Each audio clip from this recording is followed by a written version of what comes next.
Welcome to the Redlining podcast. We've got a treat for you today, but before we do, it's nice to have you all along, and we would like to remind you that if you like, subscribe, tell your friends about us, and this is always one I forget, like, subscribe, comment, like, subscribe, and comment. Tell us we're assholes. I don't care. Just write something because it's good for the algorithm. To my right, of course, we have the wonderful Richard Parker. Nice to see you again. You too.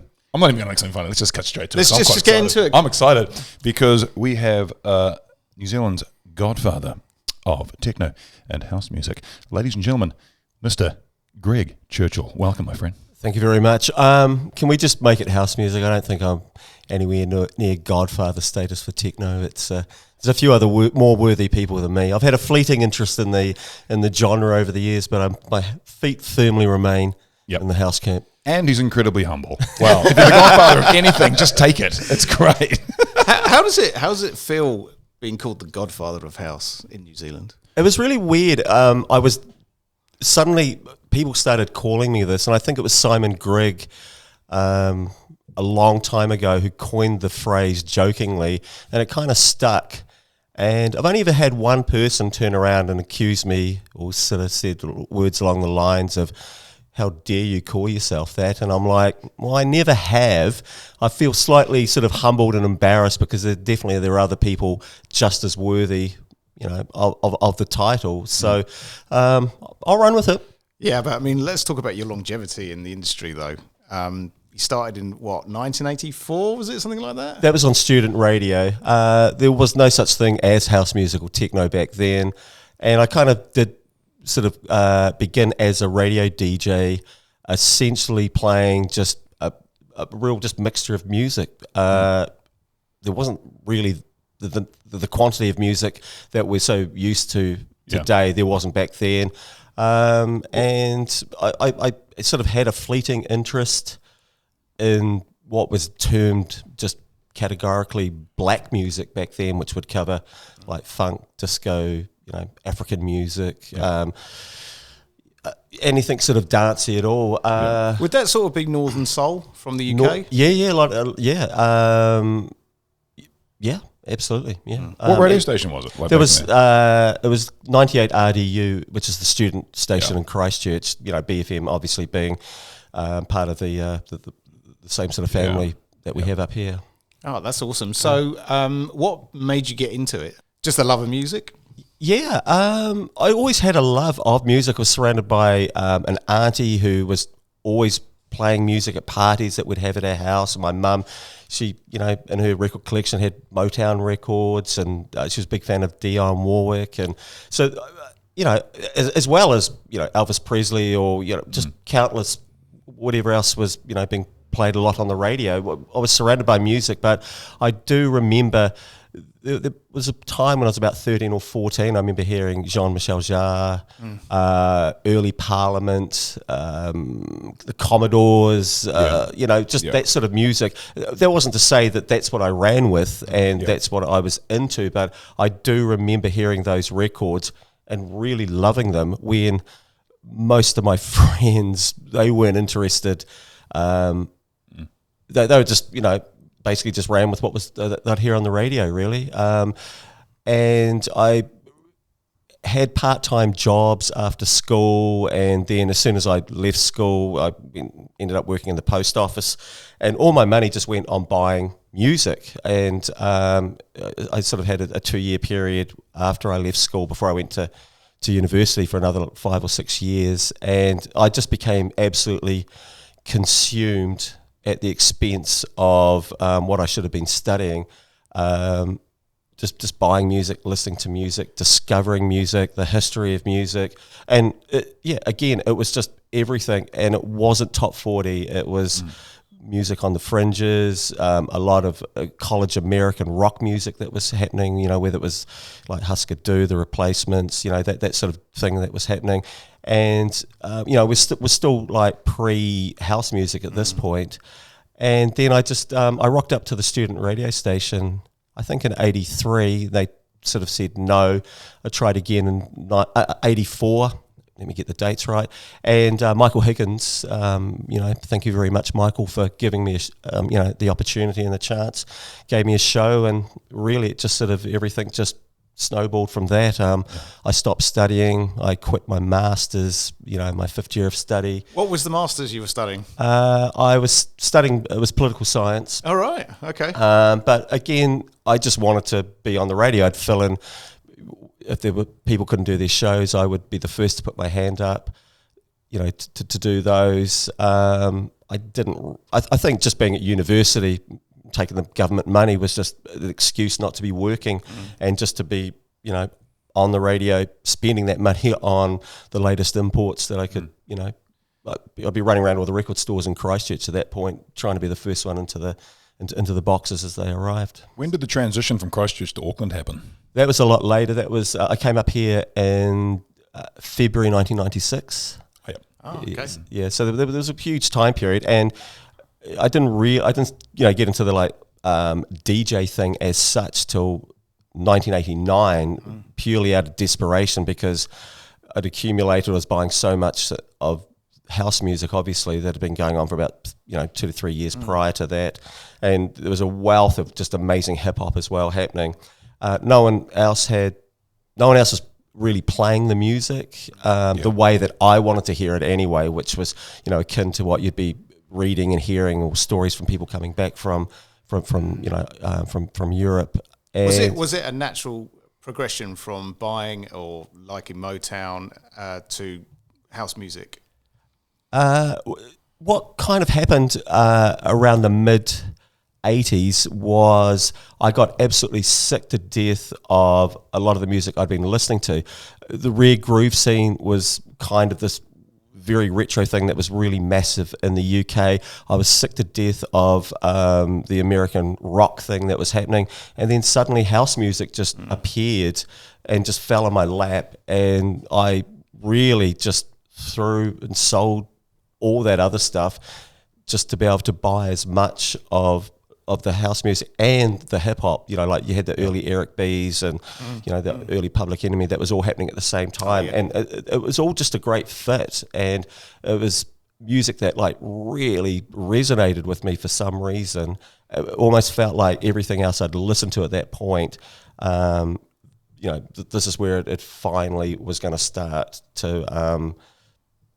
So it sort of makes sense. Prior to that, I'd played orientation parties. Me and a few others, we'd DJ them, and it was just all crazy. Just fun and games, not knowing how to mix, just putting things randomly together. There was definitely no set construction. It was a case of what could we get away with at the same time? Just giving everyone in front of us, the best time that they could without them being scared off. Yeah. Well, I mean, that was one of the early days of actually trying to teach a crowd a certain style of music, right? Because you're introducing this kind of reasonably fresh, I'm assuming it's kind of Chicago house music that you were kind of buying? Oh, yeah, that's all there was, really. Yeah. And people really didn't want to know about it. I was one of the few people in Christchurch, and I'd also met this other guy who he used to own record stores in Camden. And he'd shifted out to Christchurch a few years. It was around about 85, I think. And I met him a couple of years later, and we started actually just importing house music. And no one was really interested in putting it on the shelves, other than maybe Nick at I can't even remember the record store now. At Galaxy Records, he was probably the only one interested in small amounts of this music being available, so we had to do it ourselves. So how did you source the music? I was getting NME air freighted. I had been for a very long time, just because I wanted to know what was happening. So did you know these tunes before you were buying them? No, I never heard them, but it'd be a punt just based on reviews, on charts. Because obviously it's before the days of going online and just listening to a tune and downloading it, right? Just had no idea, but we were seldom disappointed. And thank God I found someone who someone else who was interested in this music. Otherwise, it could have been quite a lonely experience. And Dave was 10 years older than me, and he played in sort of funk bands and jazz bands as well. And he kind of taught me how to listen to the music in a different way than I had. I'd go around to his house in Littleton, and he'd turn the bass right up, and he'd like turn the treble, and he'd be dipping the mid-range, things that, like we all kind of laugh about, and, it's kind of taken for granted you do that now. But 25 years ago, it was an education for me. How hard was it to try and make it lucrative? Like, it's music that sounds very niche at the time. How was it? What was it like making it lucrative, and how did you do it? The money was an afterthought. All the money did was buy for the next, parcel of 12 inches to land on your doorstep. Really, it was just the fun of it, and it felt great that this music was slowly resonating with a crowd, really, and there were definitely plenty of times when it felt like it was a hopeless battle. And there was actually one period I remember in about 1990 where I sort of quit for a while, thinking, maybe I need to like really reevaluate my my work, options. Did it coincide with the rise of house music abroad? I mean, I know the US sort of house music started coming in the mid-80s, early 80s, mid-80s, and then in the UK sort of around the same time. So you must have been looking abroad and seeing house music, coming to the fore and going, look, we need to bring it here. I'm trying to... It was a struggle. And in 1989, when we first... we actually got this club night on a Tuesday in like this quite massive venue in Christchurch. It would hold about like 600 people. We sort of managed to actually fill it up a few times, to those numbers, and we got a steady number through every Tuesday. Was kind of like the Wednesday it is here in Auckland, where the students go out, and so they'd all go to the movies or something, or then they'd pile in for their big night out. And about halfway through 1989, I buggered off to London and spent like 5 months just immersing myself. I didn't work at all. I blew a lot of money, but I just went to to a lot of clubs, and just went around the record stores daily, and just I had so much music. I had to like ship the majority of it back, and it took ages. And then I came back to Christchurch with this attitude like of what I'd experienced and what I wanted to do here, and no one wanted to know about. It kind of fell flat, and I see this happen all the time. People come back to New Zealand with their experiences, and they want to transplant it, and you really are up against it because people will listen to your stories. They'll maybe listen to a few of the records, but nothing really changes that quickly. Just out of curiosity, what was the kind of music that was being played in the clubs around that time in New Zealand? It was very top 40. We were. What we did was, I know like what Simon and Roger Perry and people like Andy Van might have been doing here in Auckland, but in Christchurch it was entirely a mixture of like Euro dance, Italian disco, maybe. The odd sort of stock Aikman, Waterman, whatever those, tracks along those lines. Yeah. I don't want to be disingenuous to the DJs back then. There were good DJs; they could mix.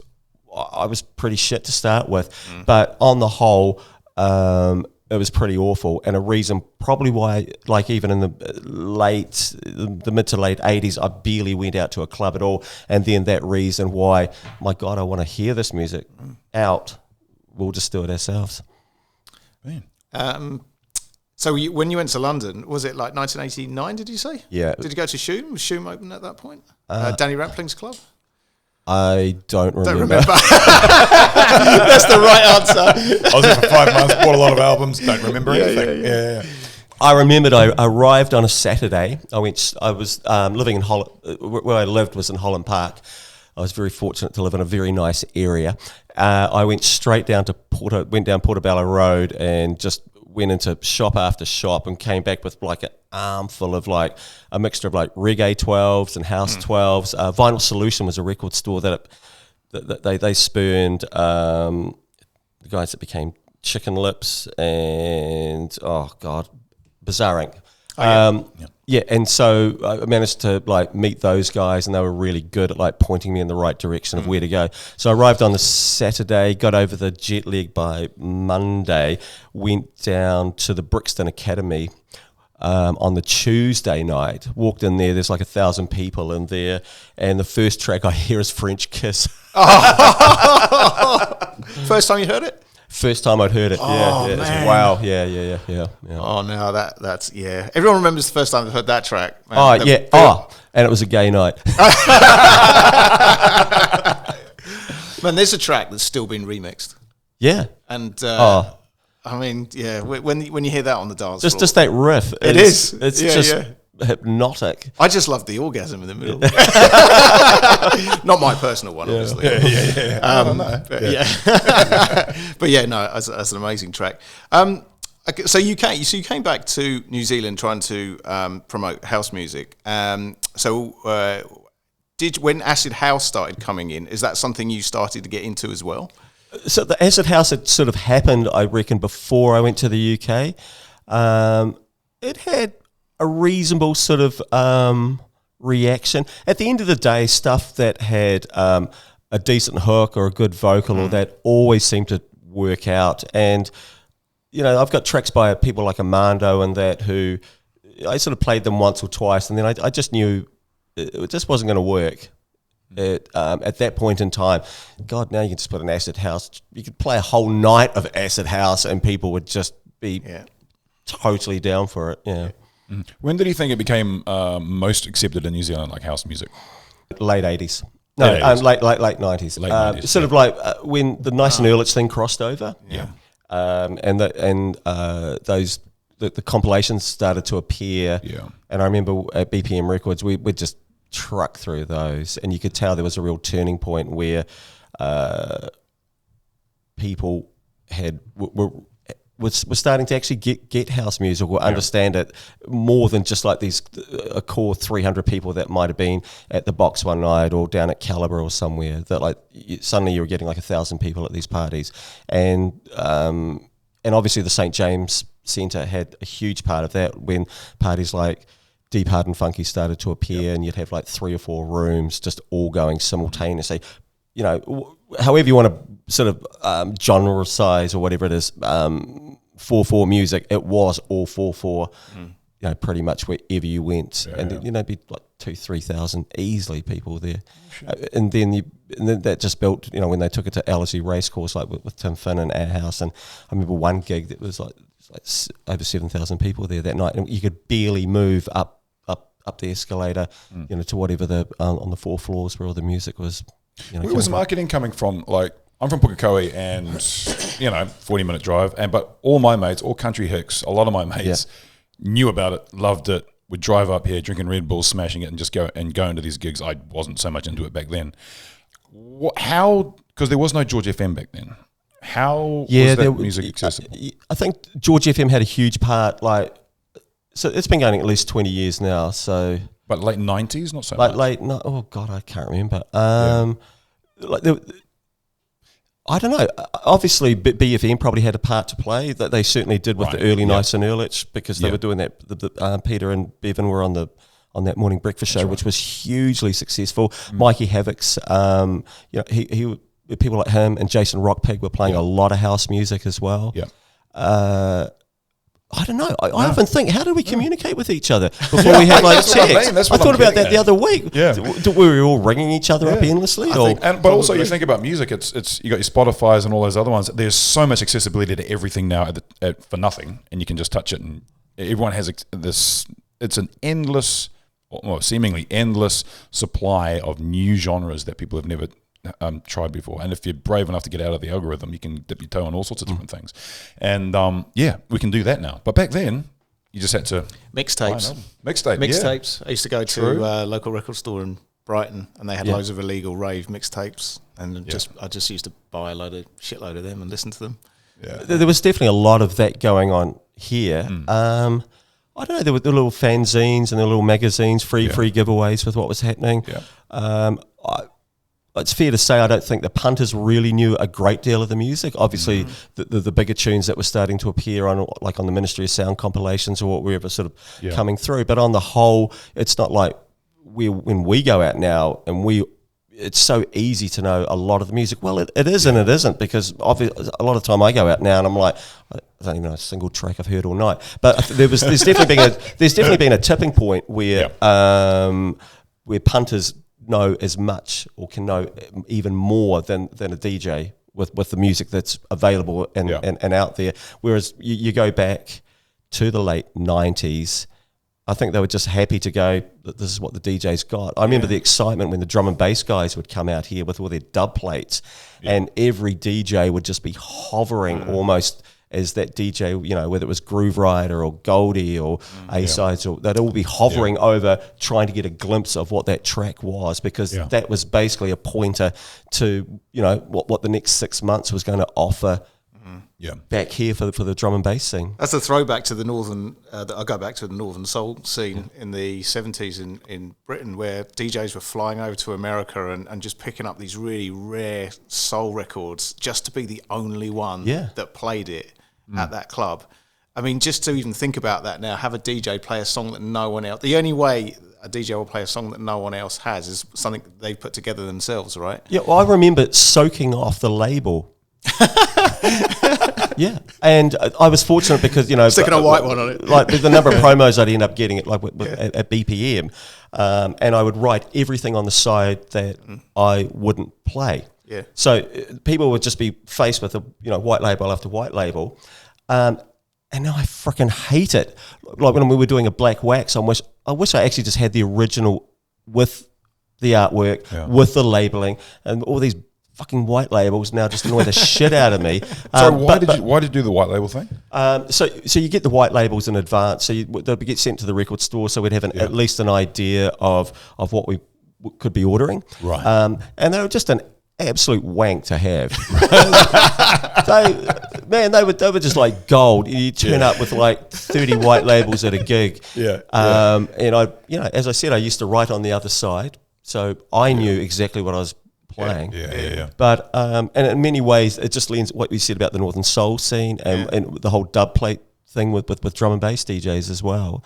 So when you do your black wax nights, do you just dip into your vinyl collection from yesteryear and just So when you do a black wax gig, do you prepare like a certain amount of, do you sort of go through your collection and go, right, well obviously you're not going to play any set, but you go, right, well here's 100 records that I might play, and does that change every time you kind of do because you must have so many fucking records. I've had plenty of times when I've gone, this week I'm going to sort everything out, I'm going to find 30 new tunes to take along to black wax, and then it gets to the set down, I'm like, oh shit, I haven't fucking got anything. But recently I've been a lot more prepared, and I've just been like digging through stuff just like months out. And just finding absolute gold and gems. Like the other night, Leah, my wife, we it was a Friday, we just sat down, we just randomly started pulling records out and playing them, and man, we found some gold. At the same time, we found some utter rubbish, which, as she said, we just need to start a pile over there, and we'll just get rid of them. But I was buying quite a little bit of new stuff, and then stuff wasn't arriving. It would turn up buckled, and I was like, I've got still got 7,000 records. It's just proof that if we just keep looking for it, and also sometimes your mood just changes. So I do pull out a lot of stuff prior, but I never decide what to take until the afternoon. Based on how I'm feeling. But it must be cool to sort of dig out these sort of rare gems and actually play them to a crowd that probably never heard them before, and go, this is a good track. They may not know what it is. It may be 15, 20 years old. Yeah, I'll tell you that the one track that has struck me that I had totally forgotten about, and I pulled it out 2 black waxes ago, was Nick Fanciulli's Lucky Heather, the Dubfire mix. Oh, yeah. Oh, my God. It's like, how could I forget about a track like that? But I had. The track's 20 years old, totally forgotten about it. It's so much that I play it regularly, just like on off USB on my normal sets. It's that the vinyl sounds unbelievably better. Like the kick drum, it's got so much bass in it, whereas the digital file doesn't quite have it. But for a track that's 13 minutes long, man, it accelerates, and it's got the French kiss riff that just builds after about 5 minutes and just tears the place to bits. It's a throwback from that sort of early 2000s progressive house where tracks were long and they build and they build and they build. Yeah, but it doesn't feel like 13 minutes. God, you definitely go for a piss. Have a cigarette if you need one. Nip down for a bloody half a slice of pizza, and be back in time to make sure the next track's going to go in smoothly. It's. I'm definitely going to be listening back to this and going, okay, making notes, listening to all the stuff on Spotify. Where are we? Yeah, exactly. But it's just proof that if spending the time just going through the vinyl, it's amazing what you find. Yeah. So how much vinyl do you have? You said 7,000. You got? Yeah, I got rid of about when I moved in with Leah 8 years ago. I said to her, I've got quite a bit of vinyl to bring around. And the boxes just keep coming and coming and coming. And I remember she took some photos going, is that it? And I'm like, oh, no, we've got another boot full. And it was about 10,000 that day. And we had no room in her old house. So I set about selling a whole lot of it. There was quite a few bits I regretted selling, so I just bought them again. But on the whole, I haven't missed much. And we sort of got it to a point. I could probably get rid of a few crates at the moment to make room for, just so everything's not so sort of slammed in. And do they become more like collector's pieces for yourself, though? Like, I used to collect, I still do, I collect DVDs and Blu-rays and all that sort of thing. And the thought, even though some of them I've never watched, but the thought of throwing them away or giving them away or anything like that I just can't do it. Is it same sort of thing? Or easy come, easy go, so to speak? I fluctuate. Yeah. I've had massive regrets for what I think I've sold more music over the years than I actually have kept. Yeah. And there's a lot of stuff I wish I hadn't, but also like economic necessity, like when I was younger, going sell some stuff to buy some more, and you just the thing is, you can just buy it again now. It's mind you, some of the prices on stuff. I did this really silly thing a while back. I was at a mate's party, and I was about to head home, and I was freezing. And he said, he actually had an Adidas top, and I was like, I kept bugging him about it. So we decided I would swap a 12 that he had his eyes on that I had for this Adidas top. And, it's all cool at the time. I was sick of the said track, only to find about 6 months later it was worth $250. Oh, God. Shit. What was the track? It was Patrick Topping's Forget. Okay. There was only like 40 or 50 of them ever pressed. Right, yeah. But that track was, I loved that track when it came out. And there needs to be more unique tracks in the sense like that. I was thinking about that earlier today. It kind of reminded me of early Justin Robinson and Lion Rock. But anyway, at the time, I was over it. I couldn't give a shit about it. And I just remember someone also messaged me online and said, apparently you've got, Forget. And I'm like, no, I haven't anymore. How much do you want for it? No, I haven't got it anymore. I got rid of it. I swapped it for a bloody Adidas top, which I don't even have anymore. I don't even know who's got that. Shit. But that's the thing, that the price, there's better investments if you can make the right purchases with vinyl these days. Yeah. And there probably is like on the stock market. It's if you can pick a track up on its initial release for like $20, and man, the prices just keep going up. And up. What's one of the jewels of your collection, would you say? Oh, Badonkadonk. What's that? Oh, it's mine. Oh, sorry. I've got the only copy in the world with the vocal. Is it on Spotify? We'll look at it right now. No. So we've talked about your musical inspirations. As a performer and a DJ, who are some of your inspirations? Who mixes your soul? Mixes my soul. Like going right back, the biggest influence on me ever has been Paul Weller and the Jam. All right. Hands down. Okay. I can still get pretty emotional watching, a YouTube video of the that's Jam. interesting. One of my greatest regrets is I never saw them. But yeah, just, I don't know, there was just something about that music, about his lyrical content, and the fact that when he began to dabble with like Motown influences, stuff like, Town Called Malice and, Beat Surrender and all those tracks, just that real dancey thing, just kind of, and then into the Style Council, just got me at the right time, really. And, and he started using drum machines, which, by my early 20s, I just loved the sound of drum machines. Yep. I would, don't give me a piccolo snare. I don't want to hear one of those again in my fucking life. The sound of drum machines, I just absolutely loved. I remember there was like this really average covers band in Christchurch I used to go to, just because they had a Simmons drum machine. That was enough to get me in the door, pay the cover charge, and just sit there and go, oh, I love the sound of those drums. Oh my God, How have you found the technological transitions over the last 30 odd 40 years?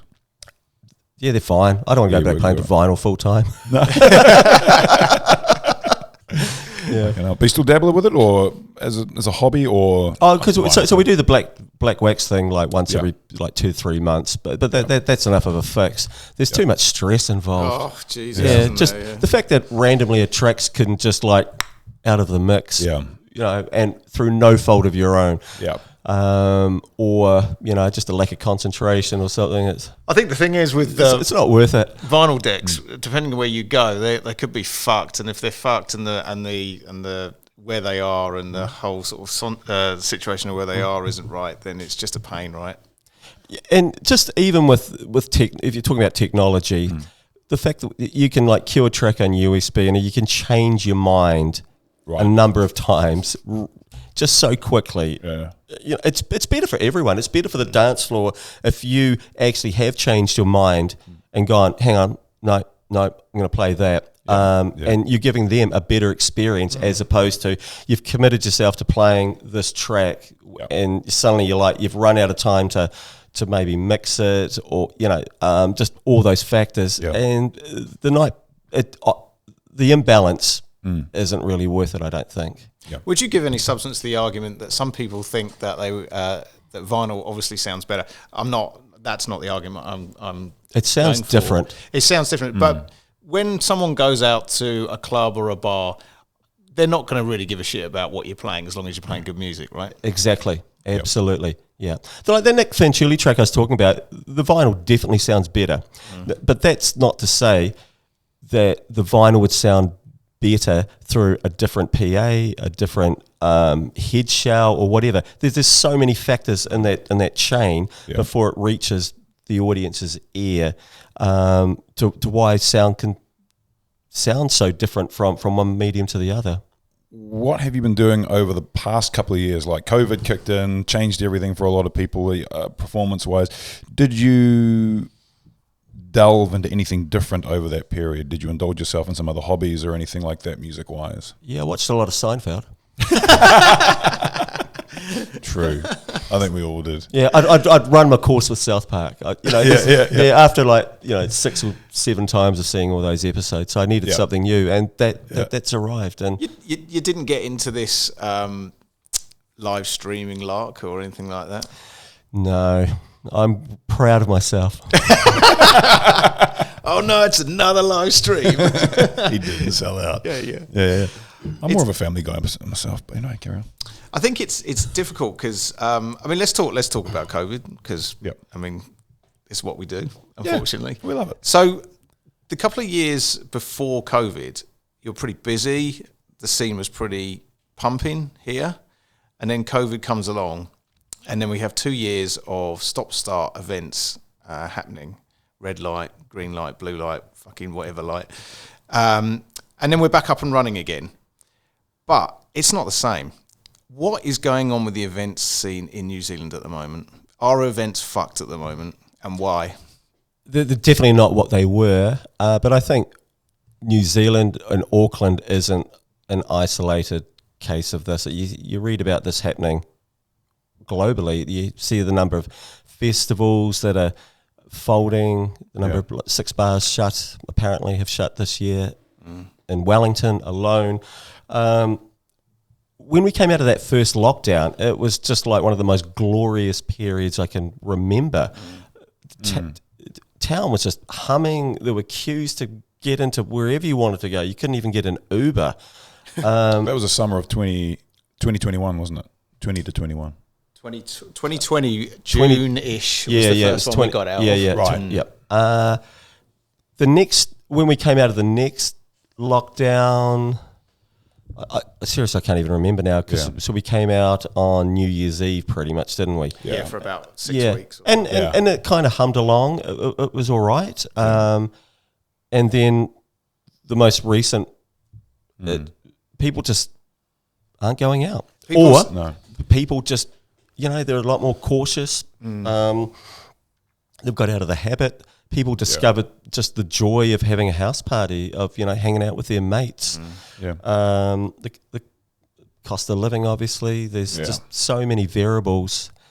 Do you think the nightlife in New Zealand could do anything to bring the crowds back, or is it really just the kind of financial situation people are finding themselves in? I think one of the mistakes we might be making is we're comparing now with how things have been, and we're maybe going even too far back and making those comparisons.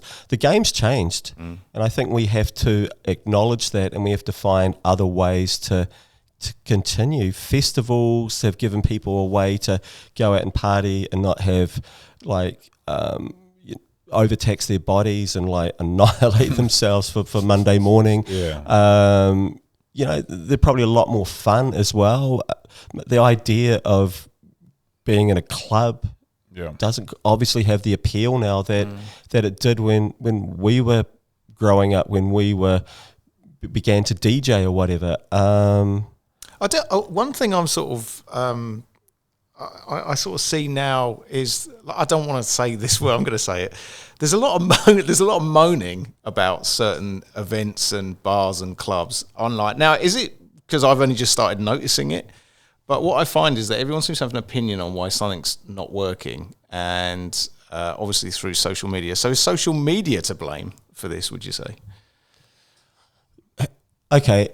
Can you be more specific? Yeah, I can be more specific. So, for example, Symphony over the weekend, they shifted their day to the Sunday because of a rain day, and a lot of people moaned about that online. I can understand some people's grievances because they had plans, and we've talked about this on the show. A lot of the demographic that go to these shows are sort of 30 onwards, who have got kids and families and babysitters booked and all that.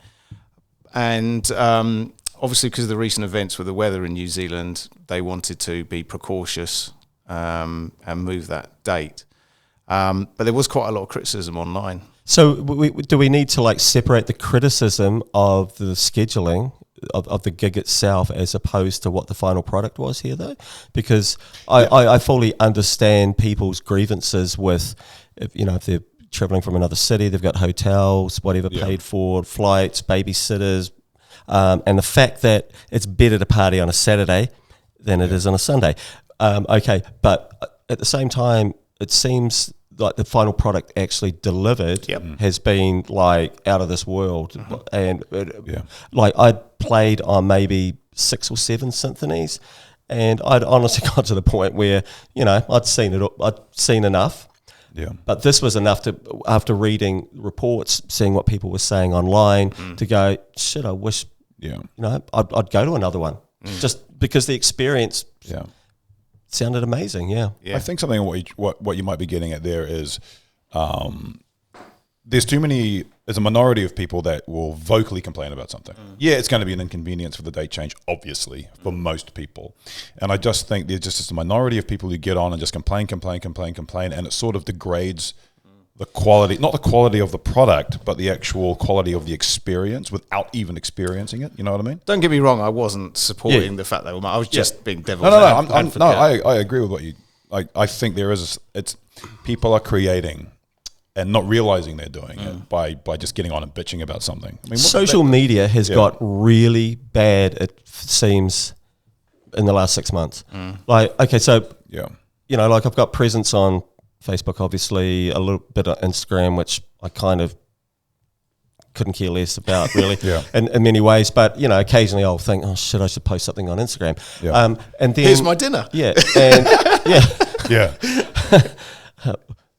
We'll just show them the liquor cabinet. Yeah. And then I'm on Twitter, which I use purely for, you know, Yeah. to follow politics. Yep. And, you know, and a bit of music here and there. And I don't want people following me. And I've got a number of people that I follow, whose opinions, you know, I agree with, or whose opinions I want to at least read and digest. But like a year or two ago, I'd have great fun reading, you know, all the replies and what other people are saying. Yeah. Or just even threads on, you know, follow, suggested for you. Now, no, I'm just avoiding it now because it is just a cesspit of just absolute fucking shit and bots and trolling that I don't want to know about. I'll read the threads that, you know, people put, and this is the problem, and I can. It's not as bad on Facebook, but you can just see that the way society is going. It's interesting what you say over the last 6 months, because I've noticed it more as well. Yeah. And for me, Facebook's the worst. Yeah. Because I just get bombarded with ads and comments from people I don't even follow, I'm not friends with, right? Yeah. And you just keep getting all these things. And the ads and the news articles, again, from sources I don't subscribe to. And it's just the most clicky shit. It's just like, you won't believe what such and such said. And you're like, I don't, fuck off, because you know what they're doing. It's all, the economy of that is now based on algorithms and clicks. So it sort of boosts it. And then you've got some people who are once friends or whatever, and just constantly complain about it because they get drawn in. And then it comes up, and then I get drawn in. And lately, I've got to stop. I'm just off. I want to get rid of Facebook so badly because there's no point. It adds nothing to my life. And I noticed I wrote something up on there the other day because there's this one guy, can't remember his name. You know, hardcore, whatever his leanings are, and I'm just a little bit centered toward everything. And I just kept commenting on his stuff, mainly to rack him up. But then I stopped and I realized, and then someone commented on something I said. And it was like, I thought, I look like a dick. What the fuck did I do that for? I got baited into it. So it takes a really smart person and just to avoid that now, just to like rise above it. It takes a really smart, strong person. I think to be positive. Yes. More people just need to show just support. They don't need to show love. We don't need to necessarily go that far, but just some support is man, that can make a difference to people's lives. But it's so easy to be that negative, hateful person. And it's easier to monetize hate as well. I'm thinking, I might be going on a limb here, but I think that just appears that seems to be the angle. Trying to find something for us to get baited into which makes us angry. And it's maybe it's encouraging people to be more, vocal about their anger, and then people just don't want to go out. Well, and that's my whole point, is that I think it has a negative impact on people's opinions of going out, and that's probably why they're maybe not going out as much. One of the reasons, it's not the main reason, obviously. I also think we need to think about the younger crowds and the younger generation coming through as well, where we're all getting old. We probably are less likely historically to go out. If we tend to pick our events, we're probably a lot more careful with how we spend our money, maybe. And so the younger generation, the younger crowds coming through, and I've started to notice that there was kind of a bit of a lull, like with Ink maybe, and now there's like 3 or 4 young crews that are like starting to put on nights that they're coming through. I'm sure other venues have. I hope they have similar sort of scenarios occurring. And it's a case that, it's kind of their time. They're the ones who are going to if they're, what I see is like people, maybe they're more in their mid-20s who've done their thing down the viaduct or wherever and gone, we want music that's a little bit better than, what we're being force-fed in these more commercial venues. They're starting to don't want to put on their nights. They've got a bug for DJing. They're the ones that we probably need to relate more to, or at least understand, where they're coming from. Their musical differences aren't that great. But the thing is that they've got a hunger and a passion that we used to have. Yeah. We can still have it, but the likelihood of us going out every week is marginal now, isn't it? Yeah. So true. and that's where we need to be supportive of people coming through that love house music, they love techno, whatever. It's more or less their time. I'm not saying that's time for us to say goodbye, but I think we can't be the old people turning up going, oh, there's not many people here tonight. God damn. If we're not giving them the opportunity to do their thing. So, Greg, how do we entice these younger generation into the house and techno scene? We give them support. We give them, we give them a big hug and go, come on. We mentor them, and not in a classical mentoring manner, but in a way that just encourages them enough, to give them enough sort of confidence to want to do this. Play alongside them. That often gives them a buzz, and I've loved playing with these younger crowds recently. Just the buzz, the enthusiasm. It's just a younger crowd as opposed to maybe a crowd that was there, 10 years ago, 15 years ago. We all just love house music or house and techno. Yeah. And that's always the Godfather, the fucking voice of reason. Yeah. God damn, it's so true. It's not about me anymore. It's not about us anymore. Let's talk. Gen X's are fading. Let's talk DJing. I'm just curious to know, what advice would you give to any young DJs coming through at the moment? Because there's plenty of good, talented DJs coming through at the moment. You've just got to be yourself. You've got to just don't play a track because you heard someone else play it and it had a great reaction. Don't play it for that reason. Don't play it because it's top of Beatport. Find the shit that you like, because people honestly pick up on that shit. If you are loving it and you're into it, there is a connection that pick up on your passion. Yeah, people actually pick up on that shit. It's really hard to instill maybe that confidence in a lot of young DJs initially, because they're still finding their way. But that's what I always say, is just follow your heart with the music that you want to play, and to take a chance with it. Yeah, I think a lot of people are, and this has been the case for ever, but people just try to please too many people. Don't try to please everyone. It's the same with filmmaking. It's like, don't try to please everyone. Pick your genre, pick your audience, and go for it. Yeah. Well, that's a fence you sort of do have to cross at some point, where you go, it's impossible to please everyone, and you just have to be happy with those that you are pleasing, and those that will follow, and those that will maybe catch on at some point. And if people walk away or walk out of a night, it's just going to happen. It's just part of putting yourself in front of people. I think people will either fall in love with your music, or they love your music, or the rest of them can fall in love with your passion for it. You know what I mean? I think there's something cool about, this has all been a learning experience for me. Like I've only just got into sort of electronic music and all that sort of thing over the last 15 years or so. And it's been really interesting for me. Just the thing that got me into it was watching other people's passion and fun for it. Yeah. You know what I mean? May have been fueled, but most of the time it was just great music and they love it. And I'll go to any concert as long as it's with people who I know enjoy it. And you just always have a good time because you're just watching them, and you could become a fan. And I think that's what you're right. You're absolutely right. Be the fan that you want them to be. Yeah. Wow, that's the deepest thing I've said for a while. Wow, that is fucking deep. Yeah. But so what have you got? What do you got coming up? What's on the board for you over the next few months? Okay, this is the biggie. During lockdown, I was curious to how many gigs I'd ever played at Ink Bar, and I worked it out. It was in the late 900s. So the big one I got coming up is I'm going to play my 1000th gig at Ink Bar in May. Holy shit! Yeah, I know. Are you going to play all night? Yeah, I'm going to play the whole night. Yeah. Yes, and I haven't done that for 8 years, where I played the whole night. Yeah, the last time I did a 6-hour set for Matt Drake. He had a night called Mono, where he'd get someone in there to play the whole night. That was the last time I played from start to finish. Wow. But I've done tons of 4-hour sets over the last few years, and like New Year I did 5 hours. So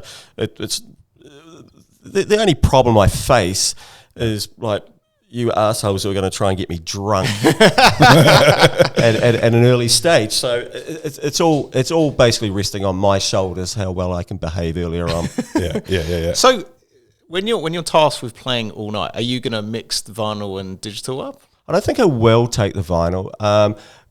When Ink Bar opened, and by the time I started playing there 20 years ago, the vinyl was definitely on the way out. I remember playing a few gigs, and then it's sort of by 2004-05, we were definitely into the digital medium by then.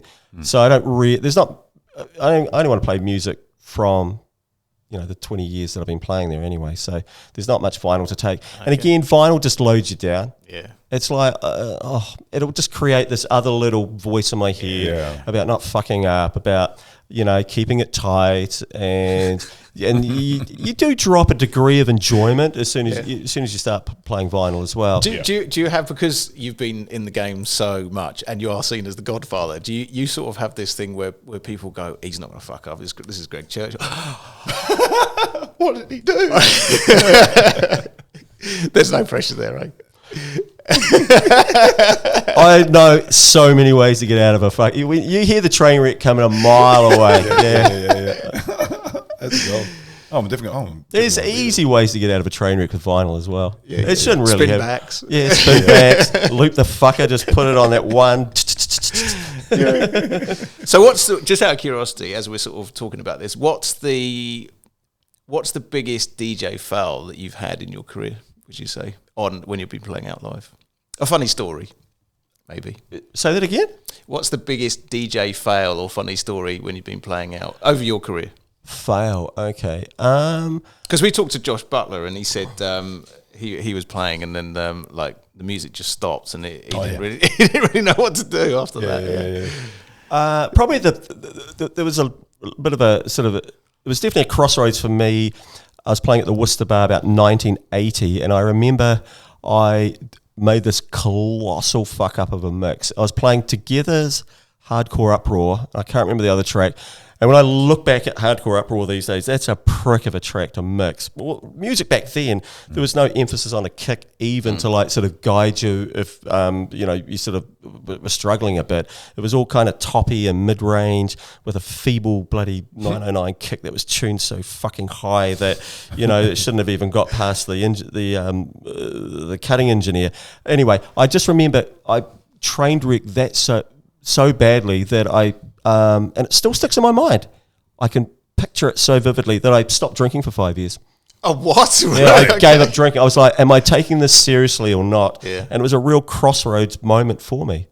Oh, that's interesting. Yeah. I don't know what the other track I was playing, but I just felt like an utter dick. Were you not drunk, but were you drinking at the time? So yeah. Oh, because you do drink all night, I don't know any different. But it made me realise that if I wanted to take this seriously, if I actually wanted to, continue, not necessarily even succeed further, that I needed to, just knock the drinking on the head.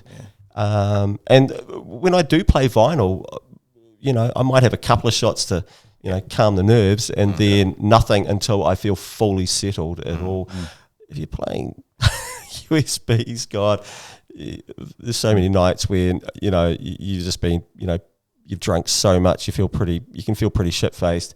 You can still hold it together. God, it's not that difficult. Yeah. Oh, it's interesting. I was at I had a residency in Brighton and I was playing Eric. Where did you? I played in Brighton once. It was a club called La Tropicale. It was down West Street. It was in a basement. It was like 2008. I played in this club down by the shore. The Zap? Yeah. That was my very favourite club. I used to live there in the late 90s. Friday nights used to be so good. I played there. I played there on a Friday in 2002. Holy maybe. Shit! I may have been there. Yeah, it's a really cavernous place. So you go in and there's it's got this main room and you can go up these steps and there's another sort of room that's really cavernous. It was amazing. Yeah. In the late 90s, they had this sound system that just had this really muffled bass, and it just added the atmosphere in there was just unbelievable. It was so good. I got up the next morning, and me and it was with I think it was with Ben Davis from Paper Recordings, and we were walking down the pier, and we're just looking over the side, and this kid goes, "Dad, it's a floater!" And he's pointing down there, and this big turd's just floating in. Sounds like Brighton. Sorry, I interrupted you there. No, I was just saying that I was playing piano by Eric Prydz, and it was on the breakdown, and it was building, and then this is when I started using Serato digital vinyl, and just as it was about to drop back in, everything turned off, and I was like, really? Holy shit, what do I do now? And everyone looking at me, and I'm like, fuck, so I have to restart my computer and everything like that, and like it killed the vibe.